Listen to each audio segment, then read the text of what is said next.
Numerous stories about increased regulations for training and such that have made it more difficult to attract volunteers. But these proposed new rules, they say, threaten the very existence of volunteer fire companies. We're 100% in favor of firefighter safety. But these volunteer firefighters are sounding the alarm over a package of regulations which OSHA is attempting to mandate.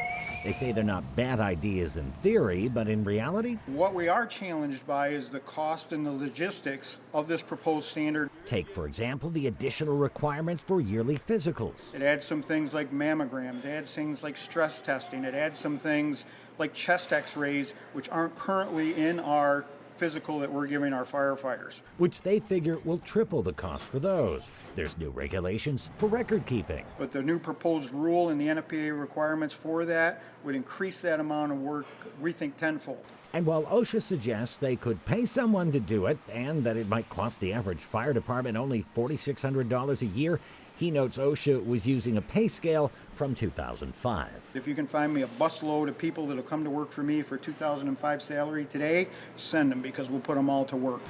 There would also be a host of new rules, one suggested as best practices, which would now be mandatory. They've increased that document up to 2,500 to 3,000 pages of rules and regulations that fire departments would have to follow and work through. The bottom line, they say, would be increased taxes through local fire districts to meet the unfunded mandates.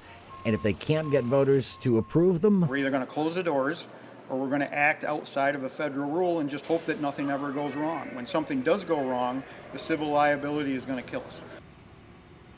They also note a proposed increase to the number of hours required for basic firefighter training and a requirement for certain training classes that are either rarely available or not even offered in New York State. Right now, they're trying to lobby members of Congress to get OSHA to back off on some of its proposed mandates. On your side, Dave McKinley, Channel 2 News.